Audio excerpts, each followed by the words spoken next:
चलिए अब आज की कंपनी के बारे में बातचीत करते हैं और हम आज बात करेंगे श्रीराम फाइनेंस से और कंपनी के vice chairman and managing director Umesh Ramankar sir हमारे साथ हैं। कंपनी ने तिमाही के दौरान नतीजे काफ़ी अच्छे पेश किए थे, आउटलुक ठीक ठाक था, लेकिन काफ़ी चीज़ें तेज़ी से बदल रही हैं। तो आउटलुक क्या होगा और क्वार्टर कैसे जा रहा है, इन सब पे हम बातचीत करेंगे। उमेश सर, बहुत बहुत स्वागत है आपका CNBC आवाज़ पर। थर्ड क्वार्टर तो बढ़िया था सर, ब्याज आय भी 8-9% बढ़ी, मुनाफा 14% बढ़ा, AUM में भी काफ़ी अच्छी ग्रोथ देखने को यहाँ पे मिली, लेकिन उससे आगे की चीज़ें अब सर काफ़ी बदल रही हैं। तो मैं जानना चाहता हूँ कि इस वक्त का जो सिनेरियो है कंसीडरिंग इन्फ्लेशन, कैसा चल रहा है sir?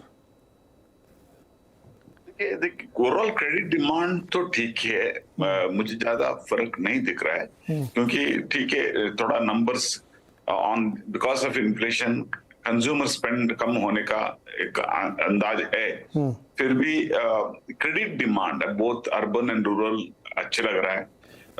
Urban specially urban area में रियल एस्टेट डिमांड कब तक अच्छा रहेगा तब तक मुझे लगता है कि क्रेडिट डिमांड अच्छा ही रहेगा। रूरल एज ऑफ नाउ तो मार्केट तो अच्छा लग रहा है हमको और अच्छा फसल आने का एक अंदाज भी है रबी क्रॉप का, और अच्छा क्रॉप आने से मार्च अप्रैल में तो अच्छा ही चलना चाहिए। अब तो लेकिन रियल एस्टेट वालों ने कहना शुरू कर दिया, कल ही कह रहे थे कि घरों की बिक्री पे ऊंची EMI का असर पड़ रहा है। कई बिल्डर की खबरें छपी अखबारों में, पिंच होना शुरू हो गया सर। हाँ, तो उतना तो नहीं दिख रहा है।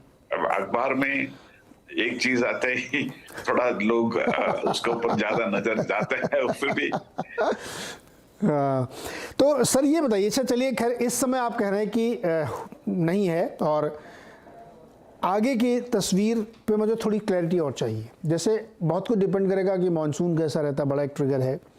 मानसून के बारे में ये कहा जा रहा है कि एल नीनो हो सकता है इस साल। एल नीनो का मतलब ये है कि सूखा रहेगा, गर्मी थोड़ी ज़्यादा होगी, बारिश कम होगी, और उन पार्ट्स में कम बारिश होगी जो सेंट्रल पार्ट है, जहाँ पे ये जो मेन कोर्स के ग्रेन्स होते हैं उनकी फसल बहुत अच्छी होती है। तो ये आशंका है कि आगे जाते हुए डिमांड पर असर हो सकता है सर? हाँ, इंडिया अभी भी हम लोग रेन डिपेंडेंट है, वो तो हम डिनाई नहीं कर सकते। अभी एल नीनो इम्पैक्ट आ गया थोड़ा ज्योग्राफी में, तो एक थोड़ा बारिश कम हो गया तो डेफिनेटली चैलेंजेस तो आ सकते हैं, लेकिन अभी हम एक उसका अंदाज से काम नहीं कर सकते। हम एक बाकी डिमांड और बाकी इंडियन ज्योग्राफी इतना बड़ा है कि एक स्मॉल ज्योग्राफी में थोड़ा सूखा पड़े तो उसमें हाँ ओवरऑल क्रेडिट डिमांड को फर्क नहीं पड़ेगा, ऐसा लग रहा है मुझे। कॉशियस है सर?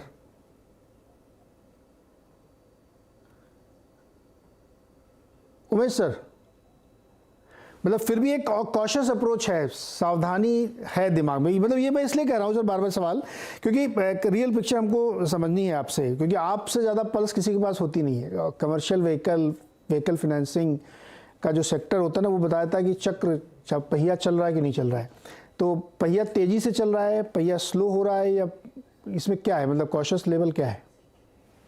तो हम तो कॉशियस ही रहेंगे। हमारा ग्रोथ प्लान भी हमने 12 to 15% का ग्रोथ प्लान दिया था, और 3 साल का एक अंदाज 15% CAGR ग्रोथ का एक गाइडेंस दिया था।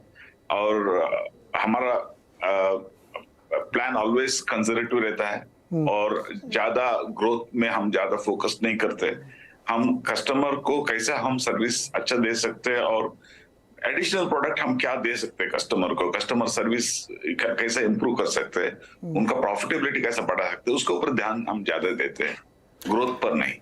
अच्छा उमेश सर, एक अच्छी खबर आपके साथ शेयर कर रहा हूँ। अभी थोड़ी देर पहले हम लोग चर्चा भी कर रहे थे कि एक रिपोर्ट आई है कैंटार की, और वो ये कह रहे हैं कि रूरल इलाकों में, अर्बन सेमी अर्बन जो छोटे छोटे शहर हैं, वहाँ पे डिमांड आना शुरू हो गई है, जो कि 2-3 महीने पहले तक उन्हीं की रिपोर्ट ये कह रही थी कि डिमांड वहाँ पे नहीं है, स्लो है। अब वो कह रहे हैं कि ओवरऑल वॉल्यूम ग्रोथ FMCG के लिए, ग्रॉसरी के लिए, डिस्क्रिशनरी इनकम बढ़ी है, तो लोग खर्चा कर रहे हैं। ये सब कंसीडर करने के बावजूद ये इन्फ्लेशन वगैरह तब से चल रहा है, तो ये बहुत अच्छी खबर है पूरी इकोनॉमी के लिए। और एक ने, ये 2 एजेंसीज ने, प्राइस ने भी कंफर्म किया है कि इनकम भी बढ़ रही है और खर्चे भी बढ़ रहे हैं। तो तीसरी तिमाही में आप मुझे ये बताइए कि आपके पोर्टफोलियो का कौन सा सेगमेंट था जहां सबसे अच्छी आपको लोन ग्रोथ दिखी थी और क्या वो कंटिन्यू रहेगी? देखिए, अभी फोकस तो है इंडिया में कैपेक्स का। Government spend actually driving economy को ड्राइव कर रहा है। प्राइवेट कैपेक्स अभी भी विजिबिलिटी बहुत कम है और गवर्नमेंट कैपेक्स का वजह से मुझे लगता है कि इंफ्रास्ट्रक्चर एरिया में डिमांड बहुत अच्छा रहेगा। और इंफ्रास्ट्रक्चर एरिया एक ऐसी एक एरिया है, वहां से बेनिफिट सब लोगों को मिलता है। Small vendors, small suppliers, vehicle suppliers, contractors, सब लोगों को जॉब क्रिएट हो जाता है। इसके वजह से मुझे लगता है कि ये capex both urban and rural area में गवर्नमेंट ने फोकस किया है, large infra and small infra in rural area. इससे मुझे लगता है कि जो गवर्नमेंट स्पेंड कब तक अच्छा रहेगा, तब तक एक क्रेडिट ग्रोथ और एक डिमांड, क्रेडिट डिमांड है रूरल एंड अर्बन एरिया में, तो अच्छा ही रहेगा। सो फोकस तो रहेगा इंफ्रा में। और ई कॉमर्स एक्टिविटी अभी लास्ट 3 साल आप देखे, पोस्ट कोविड और post covid, e commerce activity has spread to tier 3-4 towns. पहले ऐसे नहीं था। अभी इंडिया में कितना भी पिन कोड है, वहां तक अभी कोई भी व्हीकल जा सकता है और डिलीवर दे सकते हैं। ऐसा एक सिचुएशन बन गया है।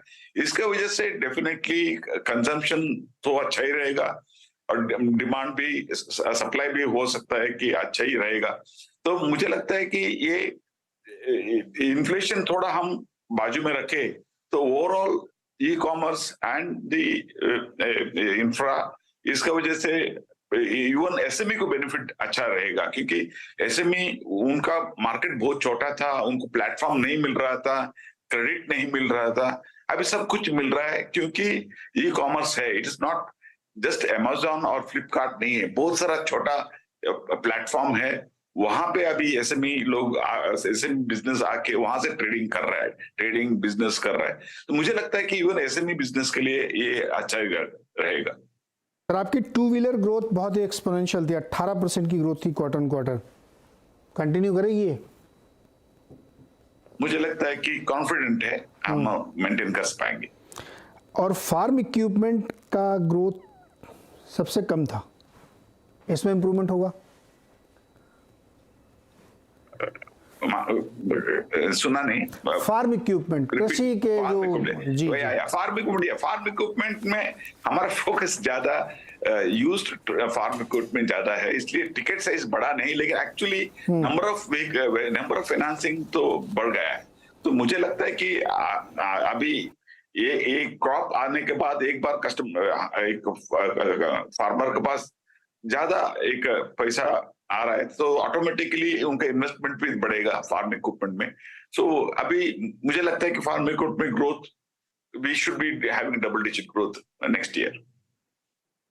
सर, ये बताइए कि इंक्रीमेंटल कॉस्ट ऑफ फंड आपकी क्या है और एवरेज कॉस्ट ऑफ फंड क्या है, क्योंकि अब तो ब्याज दरें बढ़ ही रही हैं, तो क्या है इस समय स्थिति? एवरेज कॉस्ट ऑफ फंड हमारा अराउंड, आप देखें तो लास्ट 6 महीने में अब हमारा ओवरऑल बैलेंस शीट का cost of fund around 20 basis point ज्यादा हो गया, ज्यादा नहीं है, क्योंकि हमारा फ्लोटिंग 20% है, फिक्स्ड 80% है। 80% मेच्योरिटी के पर as and when it matured वो रिप्राइस कर रहा है। सो ओवरऑल इंक्रीज ज्यादा नहीं था और फ्लोटिंग का इम्पैक्ट कम होने से whatever the repo rate increase और बैंक रेट इंक्रीज, उसका इम्पैक्ट थोड़ा कम ही हो गया। तो हमारा overall liability cost management has been quite good, अच्छा डिस्ट्रीब्यूटेड है, इसलिए it is managed well. So मुझे तो ज्यादा इसका इम्पैक्ट नहीं लग रहा है in future also. However as a caution I can say that हमारे पास, since we are lending to niche segment, small customers, we have that ability to increase our lending rate as and when it happens. So margins will be able to maintain, margin maintain कर पाएंगे। आपने रिप्राइस कर दिया पूरा? हमने रिप्राइस कर दिया, whatever is increased we are repriced.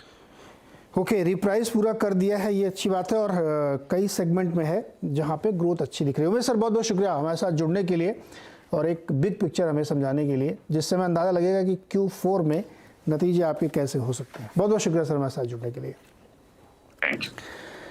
Shriram finance, और ये जो बात हम लोग अभी कर रहे थे इसको एक अंडरलाइन जरूर मैं करना चाहूँगा, क्योंकि ओवरऑल पिक्चर अगर आप देखेंगे तो रूरल इकॉनमी में, छोटी इकॉनमी में, MSME SMEs में एक ग्रोथ का रिवाइवल बना है, लेकिन कंडीशन सप्लाई है इसमें कि जिस तरह की सिचुएशन आगे आ सकती है इसके लोगों को डर लगा, उससे हो सकता है कि कहीं कुछ रुकावट है, लेकिन अभी तक ऐसा लगता है ट्रेजेक्ट्री ऊपर की तरफ जा रही है। 1209 रुपये 30 पैसे पर इस वक्त ये स्टॉक ट्रेड कर रहा है। छोटा सा ब्रेक के बाद मार्केट की बातचीत।